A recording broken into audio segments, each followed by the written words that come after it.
Hari ini saya rindu sekali membagikan firman Tuhan. Bagaimana kita bisa hidup, kita hidup di dalam pimpinan roh kebenaran.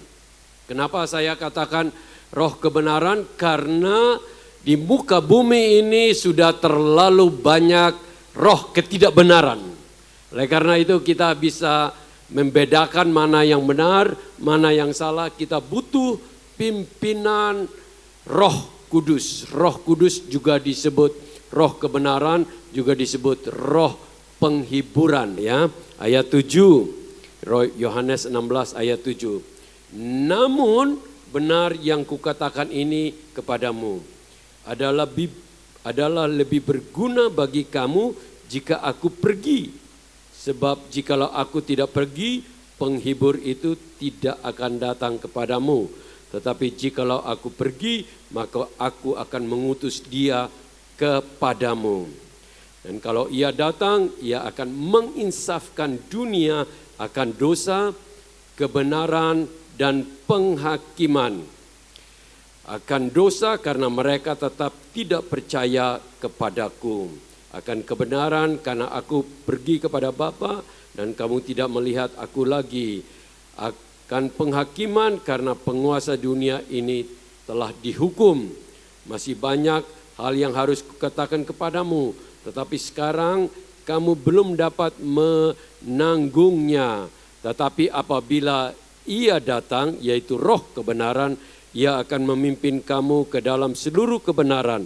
Sebab ia tidak akan berkata-kata dari dirinya sendiri, tetapi segala sesuatu yang didengarnya itulah yang akan dikatakannya dan akan memberitakan kepadamu hal-hal yang akan datang. Ia akan memuliakan aku sebab ia akan memberitakan kepadamu apa yang diterimanya daripadaku. Segala sesuatu yang Bapa punya adalah aku punya, sebab itu aku berkata, ia akan memberikan kepadamu apa yang diterimanya daripadaku. Saudara-saudara, ketidakbenaran itu bukan baru di akhir-akhir ini, tetapi dari permulaan saja kita sudah tahu bagaimana iblis dalam pribadi bentuk makhluk ular menipu ibu pertama kami, yaitu Hawa. Dan sesudah itu Adam ditipu. Cara ia menipunya sangat mudah dengan mengtwist kebenaran yang Tuhan sampaikan kepada Adam dan Hawa itu dimiringkan sedikit saja. Akhirnya Hawa sudah jatuh, ya akhirnya dia melawan Tuhan, memberontak terhadap Tuhan.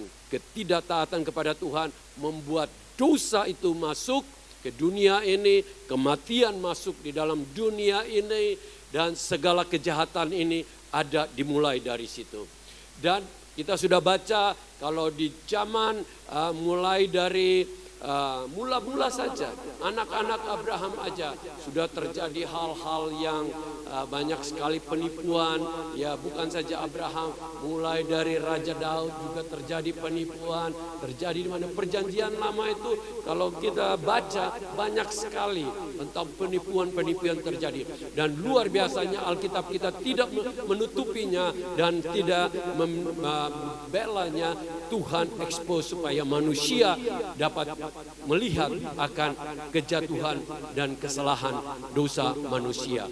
Nah, dan pada zaman Tuhan Yesus pun, saudara-saudara, itu orang-orang Farisi itu sudah bukan ini aja.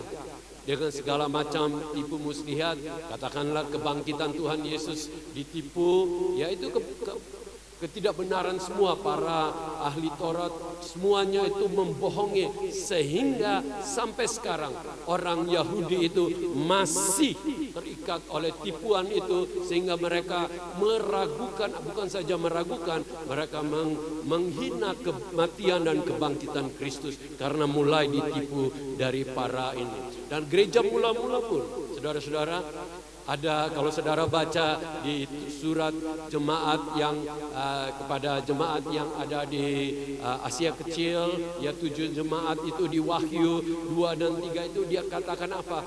Ada pengajaran gnostik, pengajaran yang kelihatannya benar, tapi ujung-ujungnya minceng. Ada pengajaran Nikolau yang kelihatannya itu wow, benar-benar benar gitu kalau orang tidak tahu bedanya. Karena itu saudara-saudara, kita harus hati-hati. Ada juga yang masuk di dalam gereja kepercayaan yang dipengaruhi oleh Isabel. Semuanya itu ada.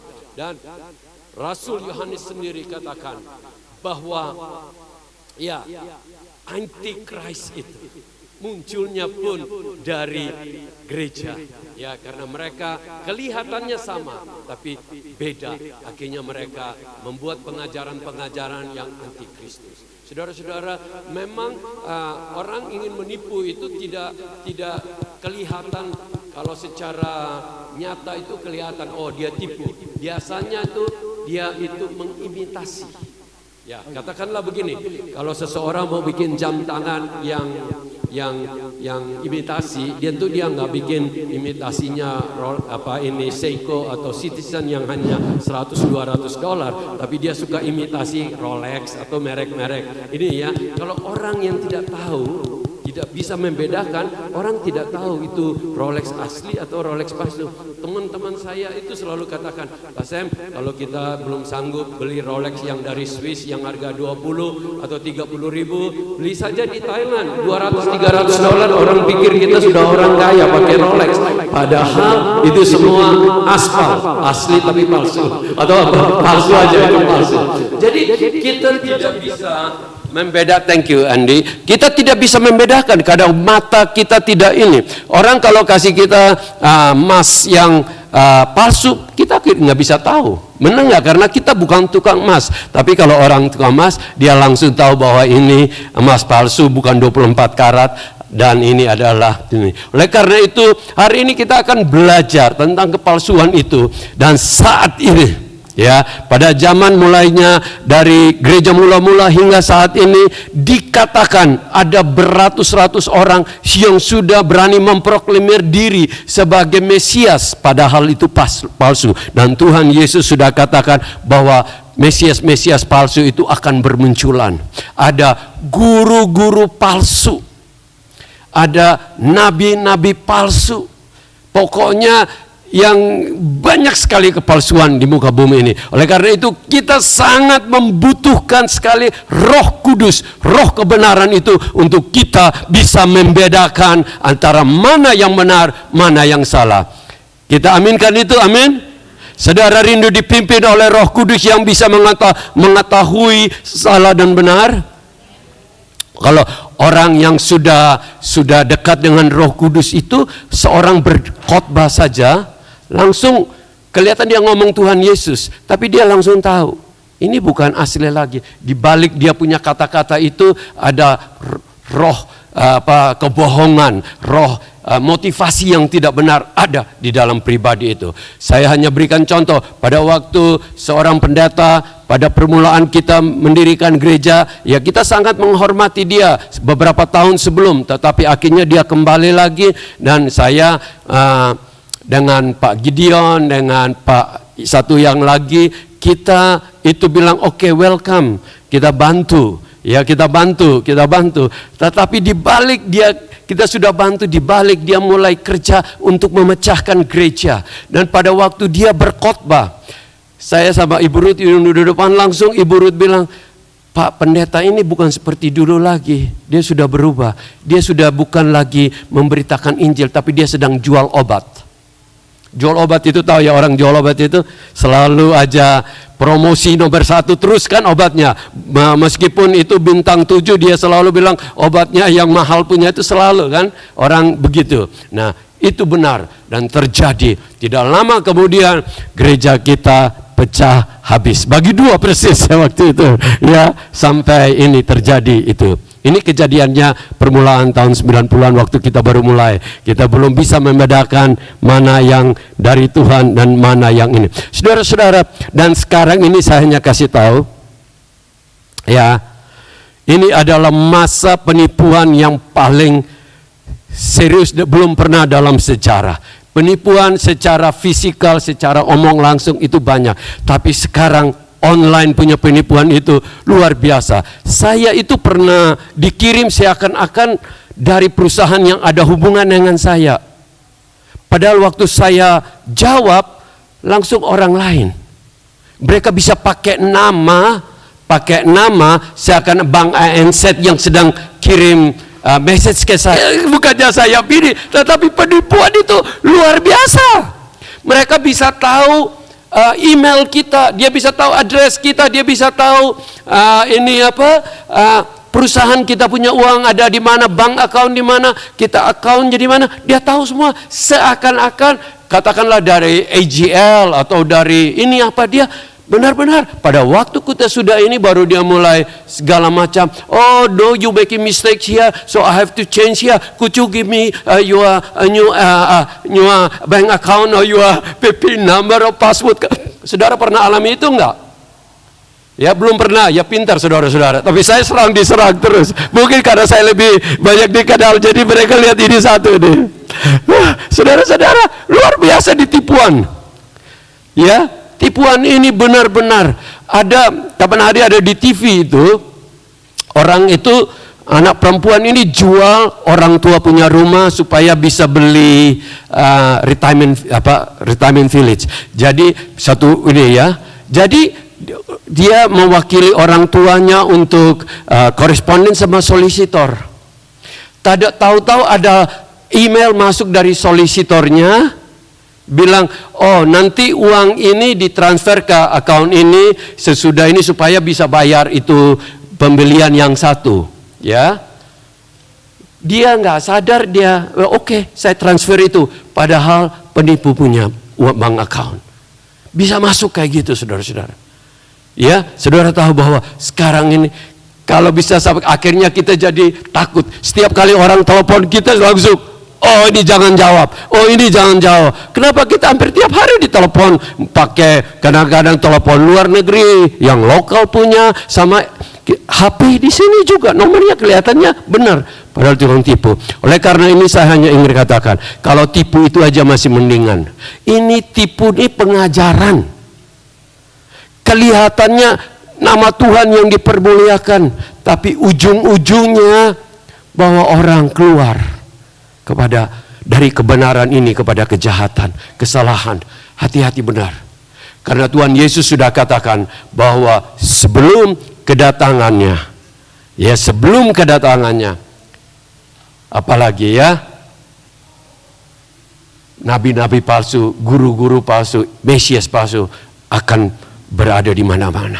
Oleh karena itu sebagai anak-anak Tuhan, inilah waktunya kita lebih lagi harus mengandalkan Roh Kudus. Roh Kudus adalah roh kebenaran itu. Roh yang diutus oleh Tuhan Yesus Kristus. Roh yang diutus oleh Bapa dan Tuhan Yesus. Dan luar biasanya bukan saja untuk pada waktu Tuhan Yesus, kita akan baca tadi ya. Ini ayat ini sangat ini sekali ya. Ayat 7 katakan begini. Namun benar yang kukatakan ini kepadamu ada lebih berguna bagi kamu jika aku pergi. Jadi Tuhan itu katakan lebih berguna, Tuhan Yesus katakan lebih berguna aku pergi. Kenapa? Karena Tuhan Yesus tahu misinya untuk menebus umat manusia sudah selesai. Sudah akan selesai. Lebih berguna bagi kamu jika aku pergi.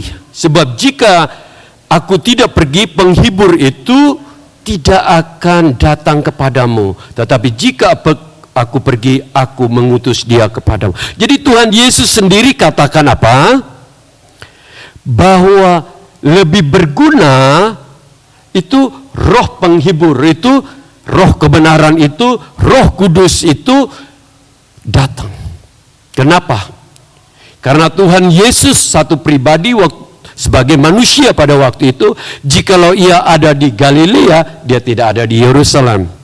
Kalau dia ada di Yudea, dia tidak ada katakanlah di Samaria. Satu pribadi. Tetapi Roh Kudus itu luar biasa. Dia ada saat ini, ada di Amerika, dia ada di Indonesia, dia ada di mana? Ada di sini.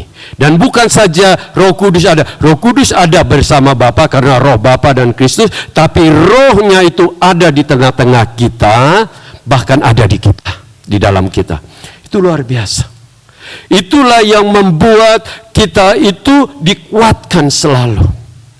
Roh Kudus itu ya, dia itu datang itu untuk menginsafkan dunia.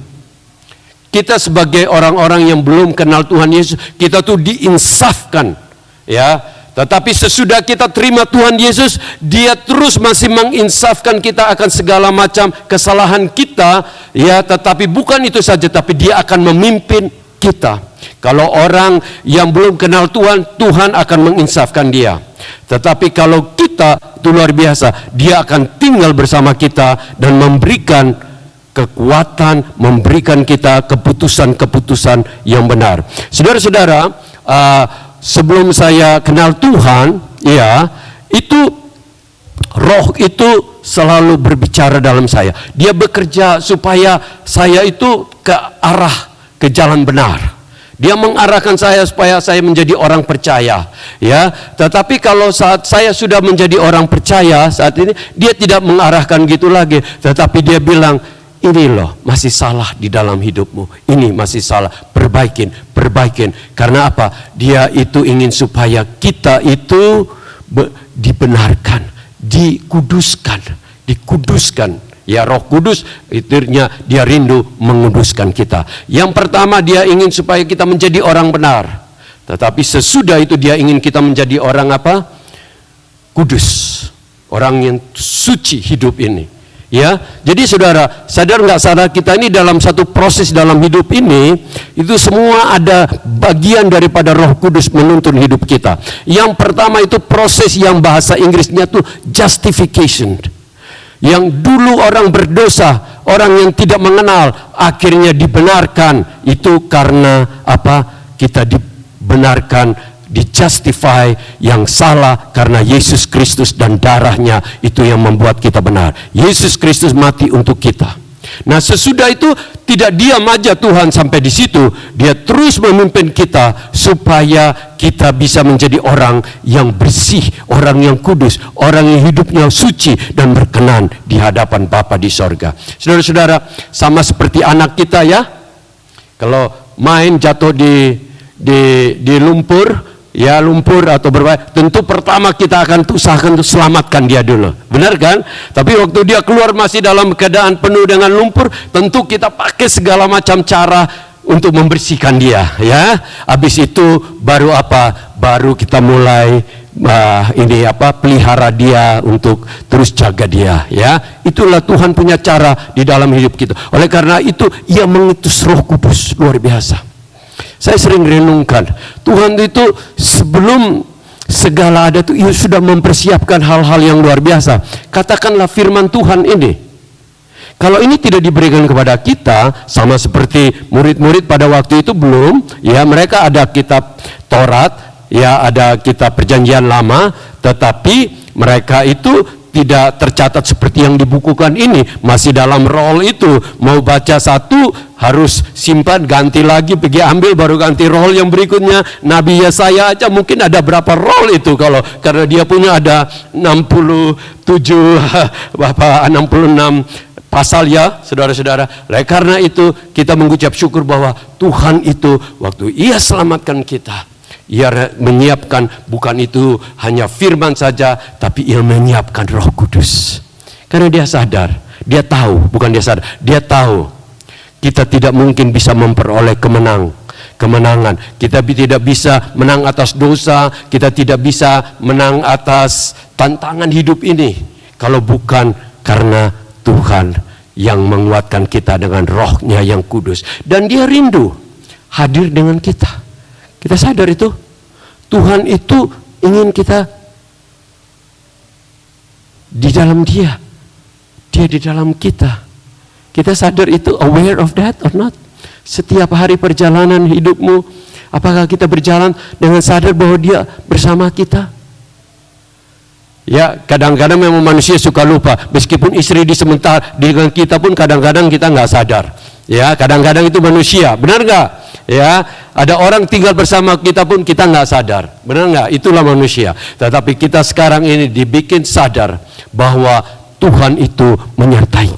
Supaya apa? Kita sadar manusia, supaya jangan berdosa dan jangan hidup di dalam jalan yang salah. Nah, saudara-saudara, yang berikutnya lagi, Roh Kudus itu, ya, ayat 13, dan apabila Ia datang, yaitu Roh kebenaran, Ia akan memimpin kamu ke dalam seluruh kebenaran. Tiap hari Tuhan itu menuntut kita kepada kebenaran. Dan tentu iblis tidak tinggal diam, seperti yang saya katakan. Dia berusaha segala macam cara untuk menjatuhkan kita. Itu harus kita sadar, karena kita sendiri tahu bahwa Tuhan Yesus sendiri pun selalu apa? Dicobai untuk dijatuhkan. Sama seperti Dia menjatuhkan Adam dan Hawa, Dia juga mau menjatuhkan Adam yang kedua, yaitu Yesus Kristus. Dan kalau Tuhan Yesus pada waktu itu tidak taat, khususnya di dalam hal baru habis puasa, ya, tentu jadi apa kita sekarang ini? Luar biasa, Tuhan itu memberikan. Dan iblis ini kita baca di dalam Yohanes 8 ayat 44, ya. Supaya kita sadar tentang tipu muslihatnya nih. Ayat 44. Iblislah yang menjadi apa? Bapamu. Kamu ingin melakukan keinginan-keinginan bapamu. Ia adalah pembunuh manusia sejak semula dan tidak hidup dalam kebenaran, sebab di dalam Dia tidak ada kebenaran. Apabila ia berkata dusta, ia berkata atas kehendaknya sendiri, sebab ia adalah pendusta dan bapa segala pendusta. Ini yang Tuhan Yesus describe terhadap orang-orang Farisi yang menolak Dia. Tentang siapa Dia itu, Dia kasih tahu kepada mereka, tapi selalu saja mereka berontak terhadap Dia dan menolak Dia.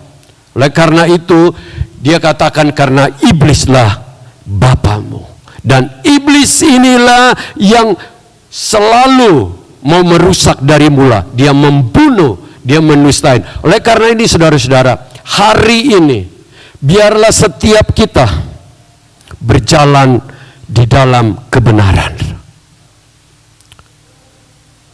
Siapa di sini yang punya teman, rindu punya teman yang selalu bohong? Siapa yang punya keinginan? Tentu tidak mau, bukan?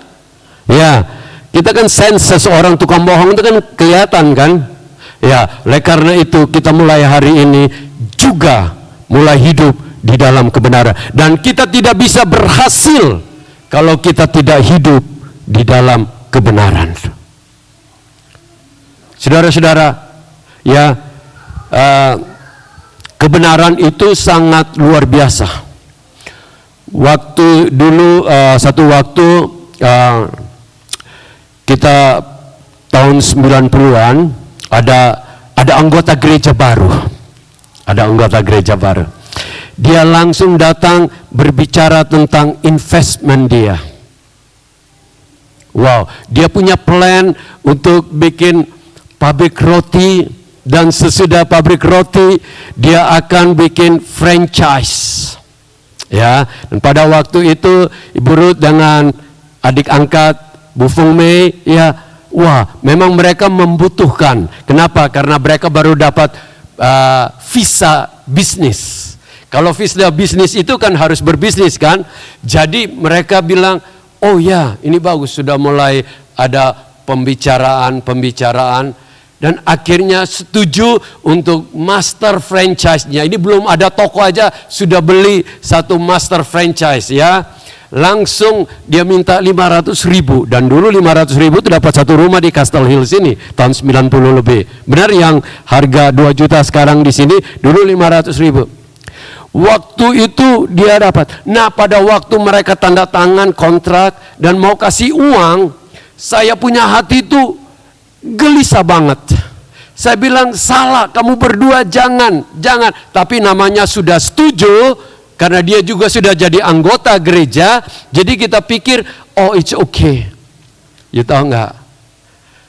Baru dalam kira-kira berapa bulan uang itu masuk di tangan dia untuk master franchise, ya, langsung pada waktu itu beli mobil Porsche langsung dia, mobil Porsche yang boxer punya tuh ya, langsung kayak gitu. Dan nggak lama lagi perusahaan itu dalam setahun lebih sudah declare bangkrut. Dan uang itu hilang sama sekali kayak gitu aja. Luar biasa. Saya sudah tegur pada waktu itu bahwa ini jangan bikin kesalahan.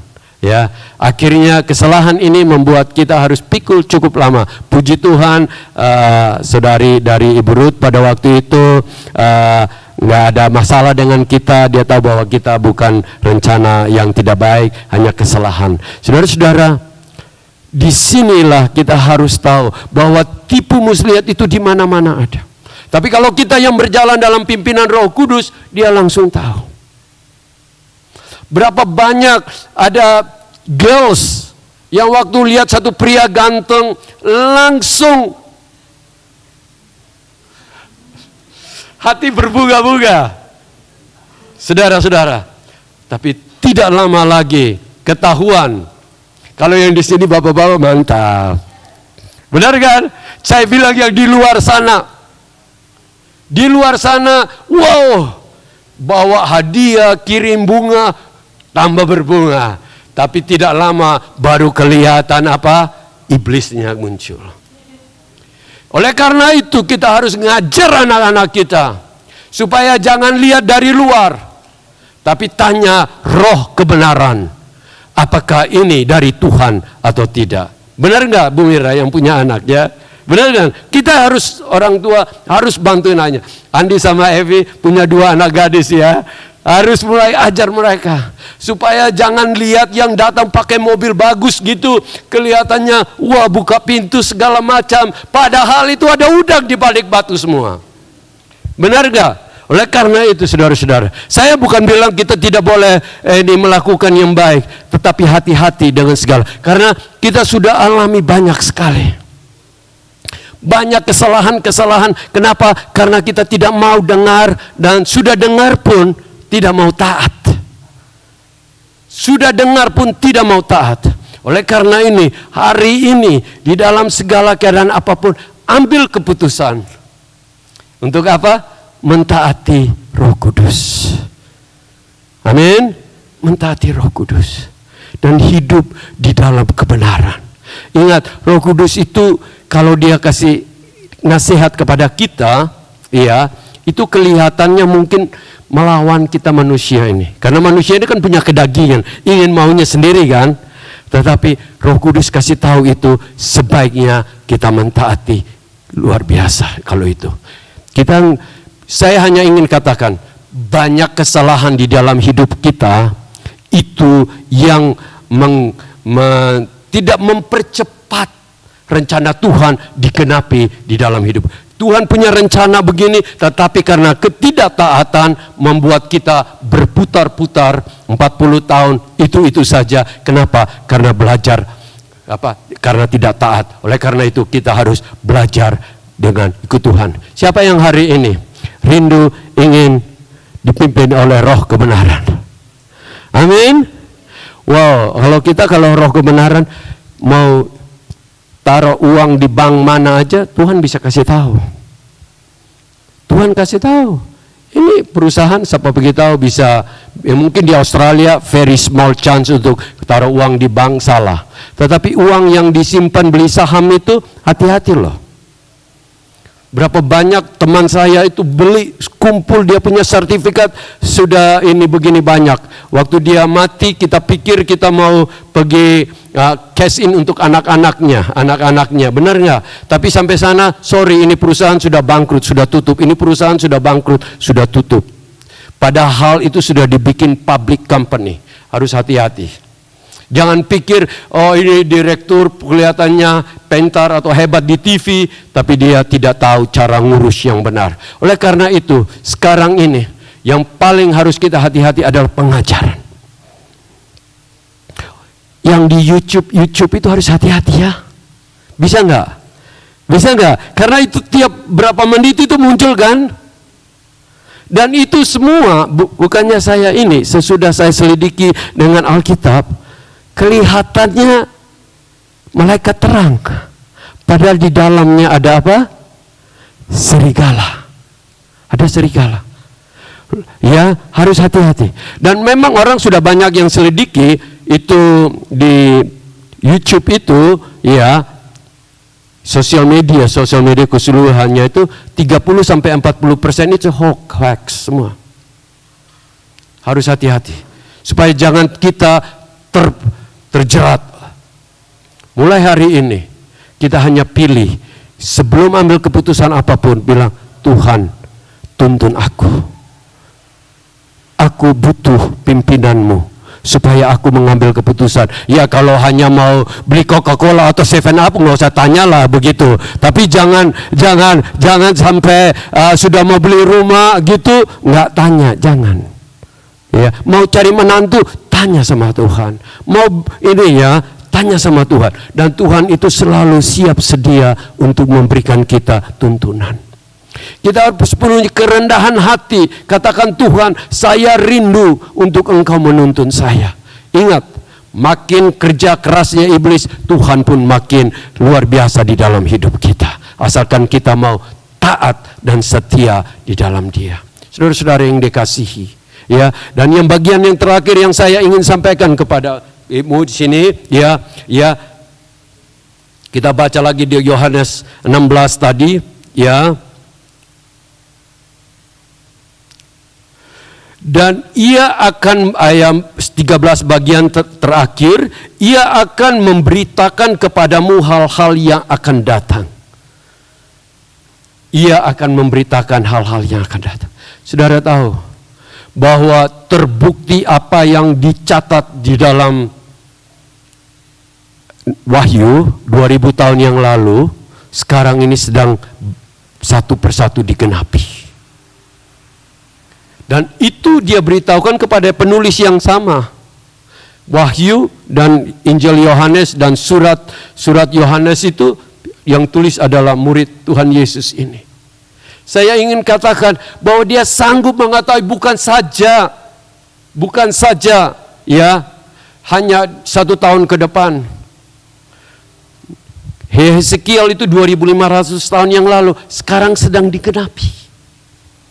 Kitab Daniel itu semua, banyak orang itu yang coba menyelidikin kitab Daniel, semua itu digenapi satu persatu.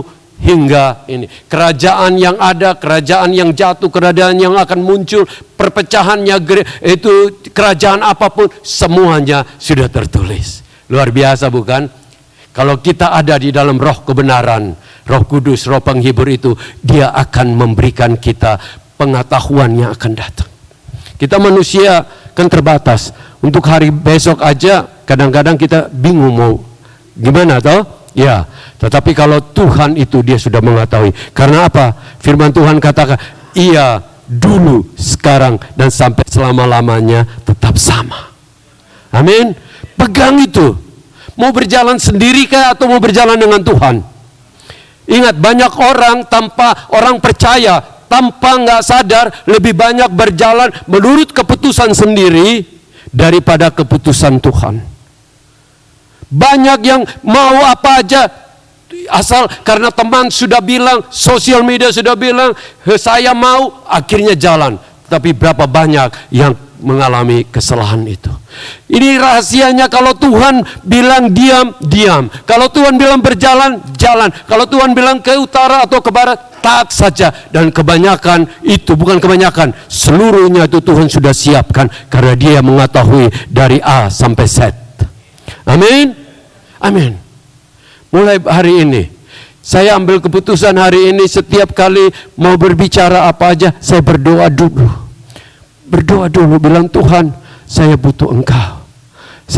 Saya sudah terlalu banyak melakukan kesalahan dalam hidup ini. Saya kasih tahu kepada saudara. Kenapa? Karena kekerasan hati, meskipun sudah jadi pendeta pun, banyak hal saya masih ambil keputusan sebagai satu manusia yang salah. Oleh karena itu saya hanya bisa kasih nasihat hari ini, supaya mulai belajar untuk ikut Tuhan sekecil apapun. Taat kepada Dia, nanti Dia akan memberikan hal-hal yang luar biasa. Bukan inilah saudara, kami berdua itu jalan itu kadang-kadang di tempat yang parkir, katakan sulit saja. Roh Kudus itu bisa menuntun, bilang belok kiri, di sana ada parkir. Roh Kudus itu kasih tahu loh. Luar biasa. Bukan itu saja. Kami berdua tuh ada di shopping mall, terus Roh Kudus bilang pergi ke tempat itu, orang itu sedang butuh pimpinan atau diinjilin atau didoakan. Dia tuntun langsung, kita pergi. Sudah ada orang tunggu di sana. Sama seperti Paulus pada waktu dia berdoa ingin ke daerah timur, Tuhan bilang tidak, kamu harus pergi ke Filipi. Dari sanalah Injil tersebar ke Eropa, dan dari Eropa tersebar ke seluruh dunia. Saudara-saudara, luar biasa dalam hidup ini. Ya, saya hanya rindu supaya seluruh hidup kita, ya, jangan sampai kita melakukan apakah dengan kesombongan kita sendiri. Saya bisa berjalan tanpa Engkau Tuhan. Tapi yang bagus Tuhan, saya butuh roh kebenaran-Mu, supaya saya bisa membedakan mana yang benar, mana yang salah di muka bumi. Karena terlalu banyak sudah blur sekarang ini. Salah benar itu sudah tahu lagi, benar nggak? Kita ngomong di gereja begini, di luar sana ngomongnya lain, benar kan? Di luar sana lain. Akhirnya anak-anak kita kan jadi bingung dia. Di gereja ngomong tentang benar, di sekolah ngomongnya beda, akhirnya nggak bisa tahu mana yang benar. Tapi Roh Kudus itu mampu memberikan kita tuntunan dalam hidup ini. Saudara-saudara, saya tahu udara panas, mungkin saudara sudah ini ya. Mari hari ini kita minta Tuhan. Mari Evi kita datang minta Roh Kudus tuntun kita. Roh Kudus adalah roh kebenaran, roh penghibur, ya. Biarlah kita semua boleh berjalan di dalam kebenarannya. Kita berjalan dan ketidaktaatan, Dia akan membukakan rahasia-rahasia di depan hidup kita ini. Ya, kadang-kadang kita tidak tahu, Dia sudah tahu apa yang akan terjadi di dalam hidup kita. Luar biasa, ikut Tuhan itu jangan hanya sebatas terima Tuhan Yesus, habis itu orang percaya saya. Jangan. Hubungan yang indah dengan Tuhan itu lebih mulia sekali dalam hidup kita. Ya.